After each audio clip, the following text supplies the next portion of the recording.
The next run was, okay, well, let's maybe go 10 blocks. Hey, short, achievable goals, to the point where I actually ran that marathon and measured in the top 17% of my age category, because achieving small goals was the motivation and the drive and the inspiration to take it to the next step. And this is really no different.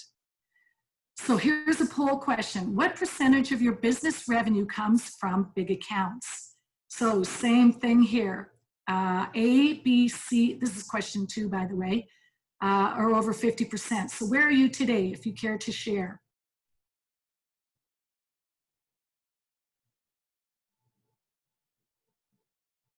Everybody thinking about that?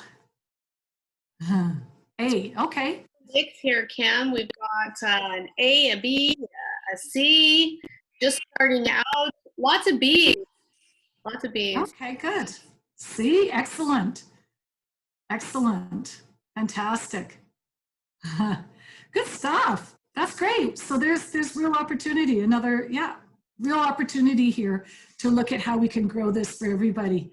I'd love to do another survey with this team, in 6 months or so, and see how things are going. So why build a map for your route? Why have something documented, processes, all of those sorts of things created? So documented processes and maps and routes and plans can all be replicated.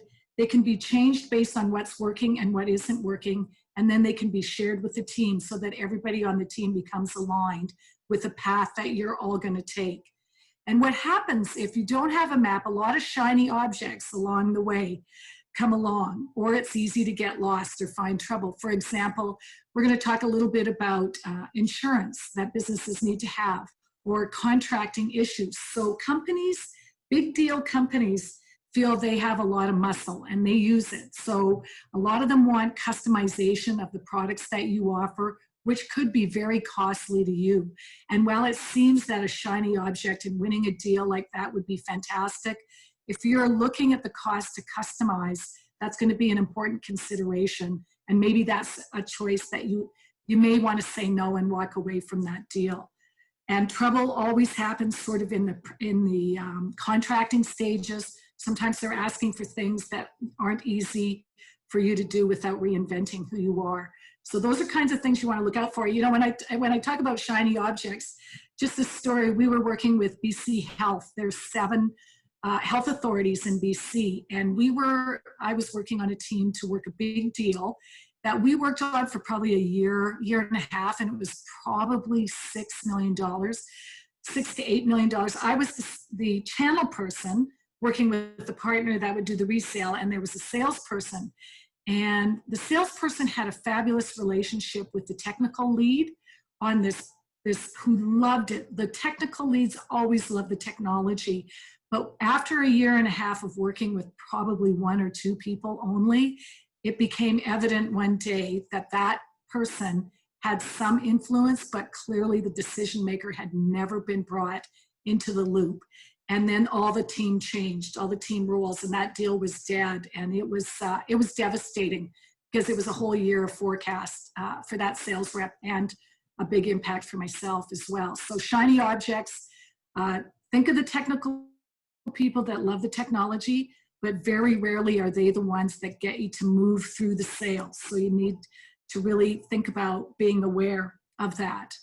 And also, when you draw a map and a plan, and it's on paper or however you put it, and I say paper for a reason, when it's all documented, if you're looking for investment, say Alberta Innovates, for example, if you have a plan that's documented, you're going to be able to get investment from that. When it's more clearly thought out how you will generate your revenues. All right, so the next step, check your gear. Are you ready? Is your business ready for big deals? Well, Jamie Sharp, again, his wisdom would say that when you're actually ready to start winning big deals, and big deals are your definition of big deals, that you would have existing revenues between $500 and $1 million. You've already got a little bit of traction. You've got some hiccups and you've worked out some kinks, so you're ready now to take a look. You need to be cyber compliant. And this is a big gotcha in your business, because if you're not, if you don't have governance in place and you don't understand GDPR, if you're working with European customers, or if you need an email protection plan, email malware, email cyber crime, 90% of the cyber crime landscape is delivered through emails. So most will want you to have an email protection policy. Also, privacy to data. I worked with a large company, a large transportation company, say it's a railway, and they were super critical about the privacy of their data because we had the platform and the system to manage their data. And it was managing their data in a cybersecurity, it wasn't a firewall, it was basically protection of data and who was accessing it on their side. But they wanted to know who was accessing their data on our side, and they wanted to know how the logs were kept for everybody that had access to their data on our platform. That is not uncommon, and privacy officers are getting more concerned about privacy of information, as you all know. I don't mean to scare you off with all of these things. These are things that are definitely tailored. There's some practices and governance supports that are tailored to small businesses. So this is something that can be done quite easily. You need to accept longer payment terms, so you need to have some credit in the bank to cover off a 90-day payment term. But again, when it comes, it's very rewarding. Errors and omissions insurance can relate to professional services, but also companies like construction companies where you may need to have this type of insurance and other liability insurance. Even what's arising right now is business interruption insurance, certainly after COVID. As you can imagine, there's a lot of new governance. The one thing we know about COVID is there's going to be increased governance, which means increased governance for you as a business in terms of working with any of your customers, any size. And lastly, I just wanted to point out, it's a competitive advantage to have HR and social policies in your organization. And I would even go so far to say that even having a social program or something that connects you to the community, you and your business, to do good in the community is always viewed with a leg up by any big client who's looking to connect with you and your solution. So this is actually, this whole ESG, environmental social governance, this is a whole webinar that I'll be doing. Webinar 6 will be all around this subject. So I hope you can come back and join us for that. So where are you today? So where you want to start is always where you are today. How will you know if you've made progress if you don't have a good benchmark for where things are at today? So you want to assess your current customers. How did you win them? Who are your best customers? Why did they sign up with you? Big or small? Why did they sign up with you? Why did they stay? What helped you win versus your competitors? Why did they leave you, or why did you not win those customers? And who did they go to and why? Take your team and go through a great brainstorm on all of these elements to really figure out where your strengths are, and then set some criteria. Your target market is going to become a science. Again, you want to document this, and back to documenting on paper. So Mike Weinberg, a sales expert, says, you know, you can sift through CRMs all day long and try to pull out information and reports. But for a small business, if you have your plan on a chart or something that is quickly visible on a regular and daily basis on paper, usually, unless you have tablets or a whiteboard or whatever, then people are always reminded about what your plan is. And it's much easier to have the team make inputs and adjust as you go. Same with note-taking, and I talked about this again in our last session. Note-taking is best, I believe, done on paper, because people who have their laptop open, they're creating a barrier for a face-to-face meeting with a client, and which means that you're not really capturing the essence of the body language and the eye contact with them, and they're feeling the same thing in terms of that barrier. So just my 2 cents. My engineer used to think I was so old-fashioned because I brought a notebook to a meeting. But anyway, it worked for me. So now we're going to take you to camp 2. We've assessed where we are. We're business ready. We've checked our gear.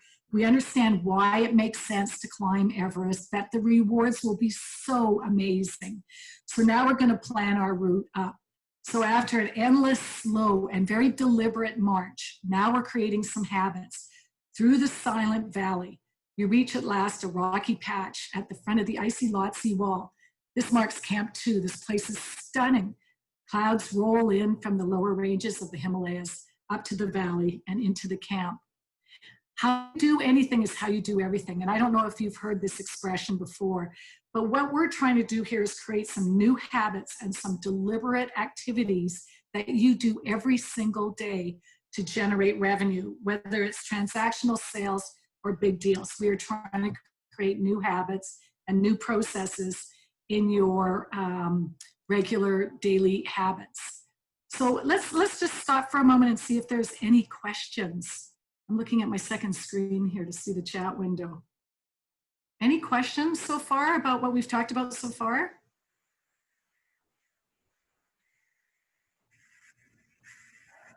No? Does this all make sense? How about a thumbs up or a thumbs down, or good, bad, interesting, but not relevant? Anything? Yep, making sense. Oh, good. Anybody else? Thumbs up. Okay. Sorry, Kim, and then thumbs up. Okay. Good. Oh, I see. That's okay. Gotcha. Thumbs up. Gotcha. All right. Well, please do jump in, because I know Suzanne's watching the chat and I've got it on the side as well. So where we want to start here is with a prototype for your dream client. This really makes sense. And I've done some research, and I didn't used to do it like this. In fact, as an enterprise salesperson, US manufacturers, they give you a list. And some of these accounts, I just wanted to take off the list. They're completely not qualified, never going to buy from us for a number of reasons. But unfortunately, in that world, we didn't really have a choice which clients we could pick. But if you're a small business, you really have a fantastic opportunity here to really figure out where you want to go and how you want to build out your prototype. So it really can be very scientific. You want to look at the demographics, size, the industry, and I would recommend that you stick with one industry to start with on your big deals. So say you are an artificial intelligence solution designed for the health sector. You want to go after health clients and not think about ways that you can start to figure out how to retailer your solution for the financial industry, because that's when that's the shiny rock that starts to get people in trouble. You want to look at the stage of growth. There's some companies that are definitely not growing and may not survive, in fact. And so you really want to look at if they have an appetite for growth, an appetite for innovation, and all the things that you offer. You want to look at their revenue, wherever that is. That's your benchmark. Their geography. Do you want to make it a national pursuit or more regional in the province or globally? Each has its own implications. Fit.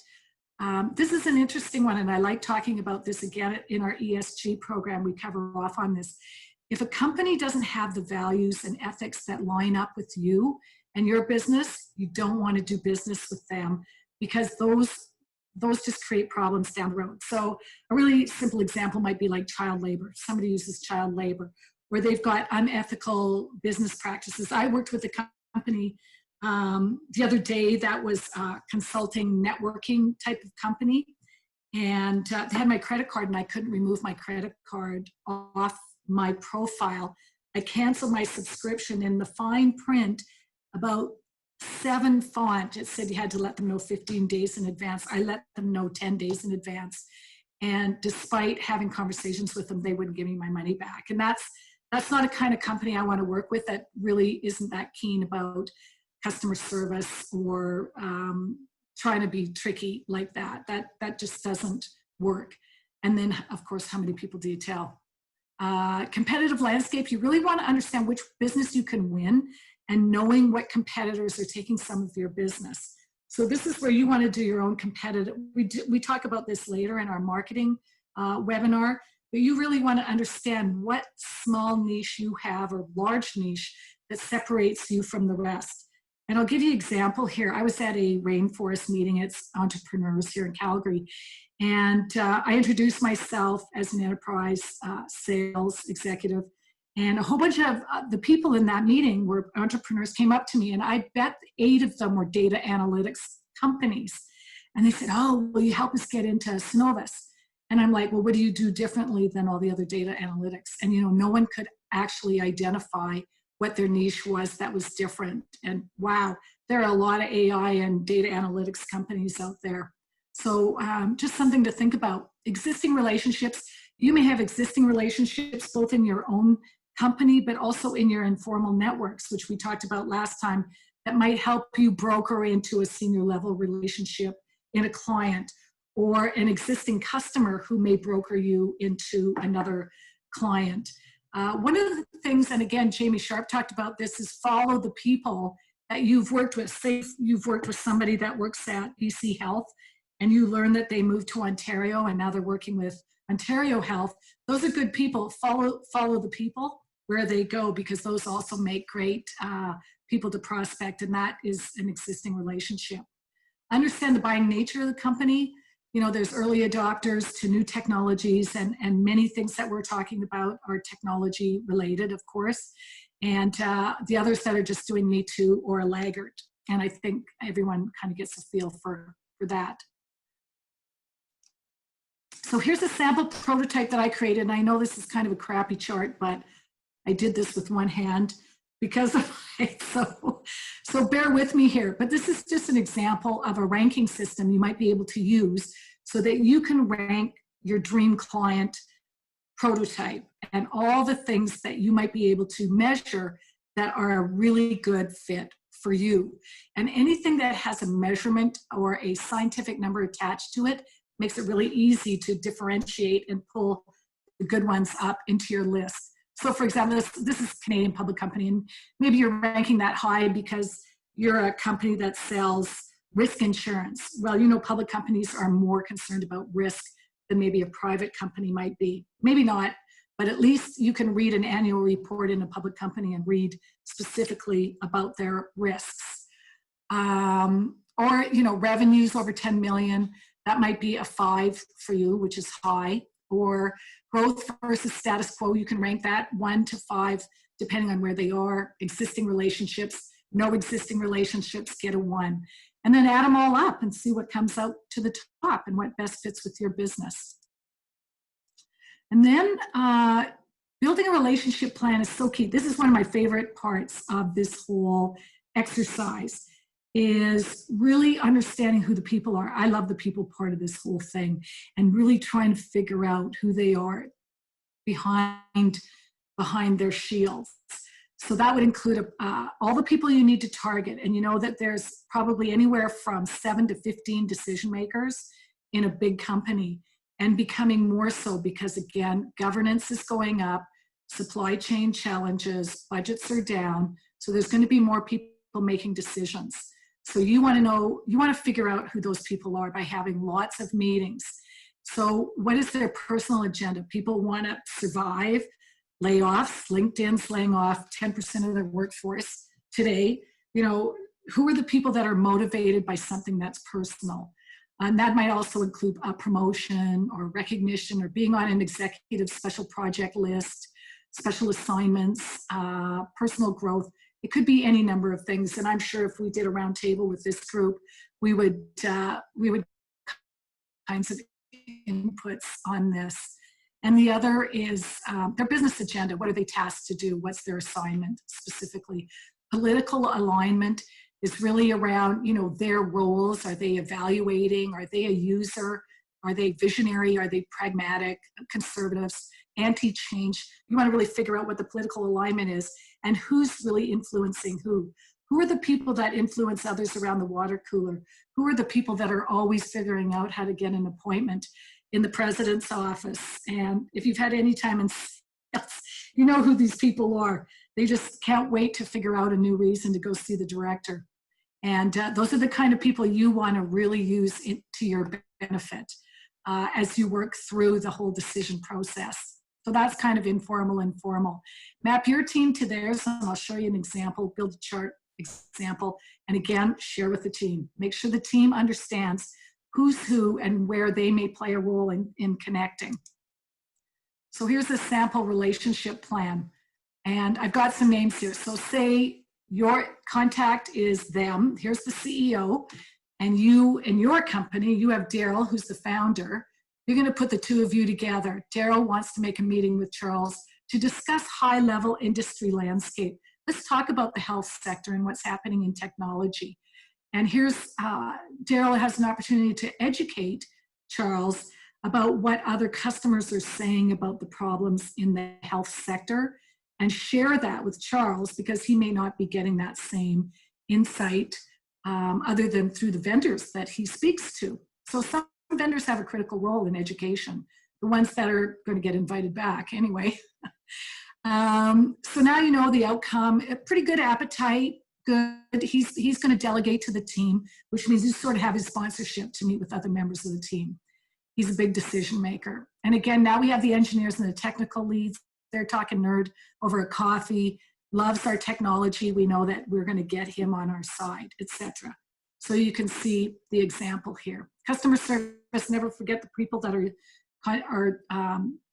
are working with the end user of your customer. So if you're going to the health sector, you want to understand who the health sector is catering to and what the users are having the greatest number of issues with respect to the type of technology that you're offering.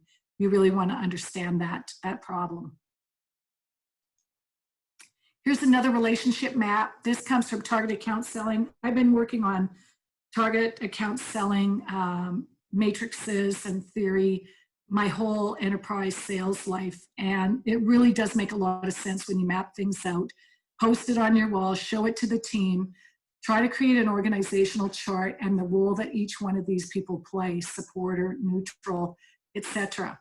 And the E is like the end user or evaluator, user, I wrote all these down. Oh, decision maker is a D, and the approver.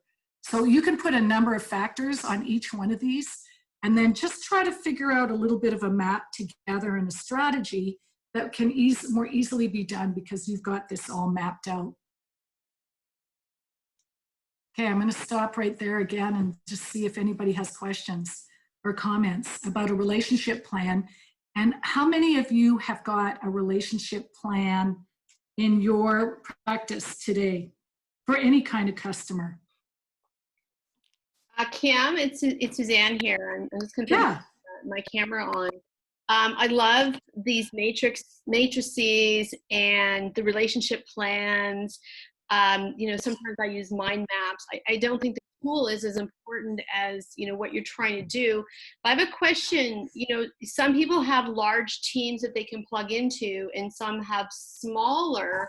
So, like, what would you do to actually get to a plan if you were sort of singularly responsible for the sales strategy in your organization? Do you have some tips there?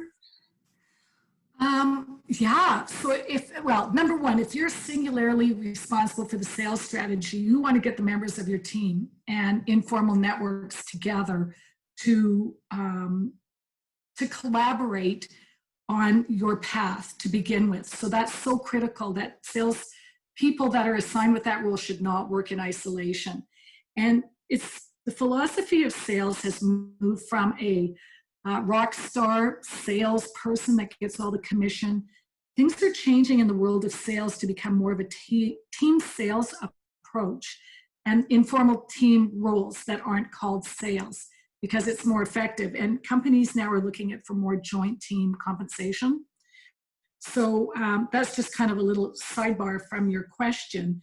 But I think a salesperson taking a lead on bringing those people together, number one, and number two, looking at who the key target clients are that they want to pursue based on the criteria, and looking at, again, industry specifics, demographics, that sort of thing, and then coming out with a draft plan and then running it by the team and then starting to look at how you can assign. Now, if you're the only person you're one person entrepreneur, it'll be challenging to have all the meetings, but it's not impossible because I know big companies, some of them are mandated, particularly big companies, even like military, Department of Defense is looking for how they can bring smaller, more innovative businesses into the loop. So it's just a matter of having enough meetings that you're navigating to the right person to understand where ultimately the decision will be made, but you still need to have all those meetings along the way with the other individuals who are influencers. And if it's you and you're a one-person company, then it's going to be you, and it's going to be a factor of time. But critical to bring in your informal. So I don't want to take you on a tangent. Just one more comment. I just wanted to comment on something you said there. So informal network. So what you're saying is that your actual sales team inside of your company may not have titles of sales, but you also may have a group of people that are outside of your company that could influence. Is that right? So you Absolutely. Yeah, okay. Yes. And what about coaches? Can coaches help you also kind of map this stuff out? Like sounding board sometimes really important, I guess I'm thinking. Yeah, absolutely. And again, I have my own informal board of directors or board of advisors. And for example, I ran this presentation through all of them and we talked about it so that they could share their experiences with me and look at ways to bring in some of that additional expertise. And they're all people I've met in business over the last years that agreed to help and support me in this venture. I'm very blessed. But informal networks might be any, industry associations are great places to build those informal networks. There are people that are willing to help you. The economic development authorities are keen to help local businesses win business, your local politicians. Again, industry associations in Alberta's IoT, Alberta IoT, they would be more than willing to help. There's Platform in Calgary. They're, innovators, the Canadian Advanced Technology Alliance, yourself, Suzanne, who's connected to multiple people. I'm sure that if a technology company called you and you understood what they were doing and where they were going, that you would be totally keen to help broker a conversation in your network. Mm-hmm. So those are things to think about. But coaching, hey, I'm happy to coach and work with anybody who wants help in building out these plans. That's what I do. It's what I love to do. And I'm working with a company here in Calgary, and we've just had such a wonderful time doing exactly what we're talking about today. And once I start working with an organization, I sort of become part of the informal team, and I'm helping to try to broker some of those relationships where I can and where it's meaningful. Thanks, Kim. Yeah, you bet. Any other questions while we're here? Doug, I saw you had your camera on. Did you want to ask something? Nope. Okay. I'll assume that this is working for everyone and carry on. It's always hard, isn't it, on a Zoom call when you can't look at the camera. And I'm looking over this way because my camera, I moved over to this side, or my view of my camera. All right, so lastly, we're going to talk about creating a meeting plan. So now we have a prototype. We've built our dream customer prospect list of about 5 to 7 big deal clients. Now we've got the relationships. We figured out who the key players are. We've mapped them to the folks on our side. Now we're going to create a meeting plan. And this is one of the things that, wow, I've been to so many sales meetings with peers and others, like other vendors that we've partnered with that come, there's no agenda, and it's lots of chit chat for the first 20 minutes. And then it turns out we only have 30 minutes. And this is just one of the most often forgotten. This is so relevant for every single meeting you will have, and you will gain respect absolutely for people who know you as knowing how to run a good meeting. And we have a lot of them. So you want to create an agenda. And well, before you create the meeting plan, you want to identify who are you meeting, why do you want to meet with them, what is their role, the date, and even where. Keep a record of that. Then you want to create the agenda. So you want to create, and we always used to call it at TELUS. I worked at TELUS for many years, decades. Purpose, what is the purpose of the meeting? And I always start a meeting. The reason that we are here today is to discuss this or resolve this or go through the next step. And the process that we're going to use is I'm going to show you a 3-slide presentation to show you where I think what the action plan looks like, for example. And then the outcome will be that we'll have a better idea what the next steps are and who else we need to talk to. So the 3 Ps for every meeting. What's the purpose? What will be the process for the meeting? And the payoff. And the time, actually, I forgot on the first thing, the time. So when you say the date, the time, it's 30 minutes, 15. If you only have 15 minutes, boy, you got to make a good first impression. So probably a 15 meeting will take a day of planning if it's with a C-level person. Every meeting, in my view, must have a next step. Again, so many meetings you leave and it's like nobody knows where you're going. How do you know where you're going to go if you're going to Everest and you don't have a next step planned? So get a time commitment. Let's have another meeting to discuss this next step. How about next Tuesday at 3:30? I always get them to commit in the meeting to their calendars, because then what happens is if you get out of the meeting, you start calling them and you can't get a hold of them. I'm sure everybody can relate to that. And educate every meeting, come with some value, bring a news piece, get up to date on the industry changes. Find an article or a news piece that was of interest to you and try to make it relevant to the conversation and how you might add value to that meeting. Stick to the agenda. If it's 30 minutes, call it out. Hey, I know we only had 30 minutes and I appreciate your time. Do you want to go longer? Or let them be the driver of whether or not they want more time. The best thing that ever happens to me, toughest meeting I ever had, CP Rail. You get 30 minutes, and when we walk out and we've been given 90, to me, that is a huge win. And I always celebrate those days. And again, document the results of the meeting, share them in some meeting notes briefly. It doesn't have to be anything, use bullet points because people have their phones, and say thank you. As always, people love it if you say thank you to them. So here's a summary, everything we talked about today. Be ready to win big. Why not? Go to Everest. It's doable. Many have done it with proper training and proper preparation. And the outcome and the results will be beyond your wildest dreams and create lots of revenue sustainability for you. Assess your current clients. Know what's working and what isn't. Document that. Share it with your team. Have some laughs. Have a glass of wine, bring in some beer, and really try to look at what is working in your business. And then build a prototype for your dream big prospects. Pick 5 to 7, depending on the size of your business, and create a ranking system from that list, or to create your 5 to 7 list, Map your relationship plan, know who's who. This is fun, it's part of the discovery, figuring out how you can get to them, who's connected to them. That's a really fun part of the exercise. Meaningful meetings are critical. Get small commitments. So I always think back to the marathon. Get them to make, would you agree, like they may not agree to buy your solution, but they might agree to bring in their technical engineer to the next meeting. Check mark. Small commitments. The more small commitments you make, it seems that there's a psychological thing that happens when somebody continues to keep agreeing with you in small bite-sized steps toward a bigger goal. Be careful and thoughtful. Watch for those crevices and the shiny rocks and the things that'll be gotchas. Always make it a full team effort. The team is critical in this pursuit, and follow up. Always follow up. Do what you say you're going to do. So, poll question, and I see we've got only a few more minutes here. This has been fun for me. I hope for you too. What will be your first step as a result of this information, and which process will you create first?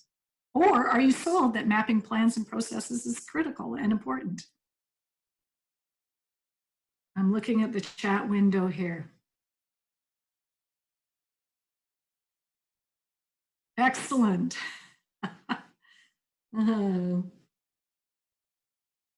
Others? What would be your first step? What do you think would make the most sense for you, or do you think this makes sense? Dream clients mapping. Excellent. And then map the route. Yeah. Forging relationships. Yeah, you bet. Others? Gwen, how about you? There we are. Build a relationship plan. Good. Oh, I Good. like Gwen's going to help me. Is going to help Kata do that as well. I'm mapping Fantastic. 7, and we're working on the strategic aspect. So thrilled, Gwen, to have you on Team Kata doing that. Fantastic. That's excellent. Anybody else want to add in here? Thank you, Suzanne. I appreciate your support. I just want to mention, maybe I'll let you wrap up, and then I have just a Okay. note after you wrap up, Kim. Okay, I just have one more. I have 2 more slides. If you want a comprehensive list of prototype questions or more information on how to build a relationship plan, I would be happy to help you on that. If you send me an email, I'm just looking at the chat, several initiatives in various states. Fantastic. Good. That's awesome. So if you want the webinar, because you've attended the webinar, if you want the comprehensive list, just of some prototype questions, I always wanted different ways to spur some thinking, then definitely reach out to me, or if you want any help on building out any of these plans. So the last slide, just if you are interested in going to the next step, Camp 3, Lot C Wall in our sales journey. Imagine climbing a fun icy slope on a sunny day. Only this one is 1,200 meters, 4,000 feet. Not a place to play. Dangerous part is to hang on to a rope of dubious strength and to change carabiners between the ropes. You might feel not too clear in your head, especially coming down, but it's crucial to concentrate. One slip and you are gone, far higher up than you had intended.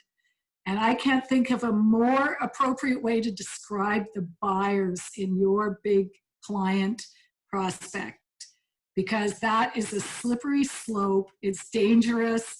It's crucial. And you can slip easily here because that's a tricky navigation. So I hope you'll join us. I picked August 11th, but it may adjust a day or two. I have to work that out with Suzanne. And that's it. And thank you. And then I think the next thing I have is Suzanne. That's great, Kim. Thank you so much. I really enjoyed the relationship map, the leadership involved, and pulling your influencers together. Sometimes this isn't something that's on our minds, right? And I just wanted to say one more thing. I see there's a note here from Marie that it's a good refresher. I have put here a link at 1:51 in the chat, which is a link that's valid for the next 5 days to our Slack chat room, where we can all get together and discuss. We get a little piece of Kim. I never get enough of Kim in my life. I have a billion questions. I really appreciate getting that. And I see that there's other people on the call, of course, are also real pros. I hope you can just click on there and join us. You'll be able to keep in touch with Kim. Of course, you have her email there. Anybody who was here last time, we've got the checklist, the discovery checklist as well. From if you sweet talk Kim and you weren't here for the first one, she might actually let that go. Kim, thank you so much. I especially want to thank you for doing this right after a surgery. You are true Sherpa, trekking to the top of that mountain. Nothing is going to stop you. Thank you very, very much, guys. Do reach out to Kim and join us all in a very friendly Slack chat area. Thanks. For sure. Thank you so much, everyone. Thank you for the nice comments. That's awesome. Hope to see you again. Bye. We'll let, I've saved the chat, Kim, by the way. Okay. We finished 5 minutes early, which is. Oh, did we? Oh, I thought we were running out of time. No, it's perfect. No, it's fine. Oh, good. Everybody likes Excellent. 5 minutes. Excellent. Great. Well, I'm looking forward to the chat comment. Bye, Gwen. See you later. Bye, Gwen. Bye, Deb. Roberto, thank you. Bye, thank you. See you later. So one thing, Kim, just for using this webinar platform, the one plus side, sort of, is that you can automatically mute everybody because people forget. Right, how right. easy it is for them to unmute themselves. So that seemed to work. Is that what you did?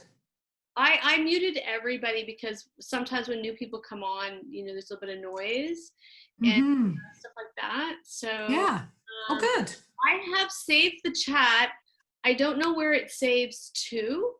But I presume that by saving the chat, that has captured who came to the call.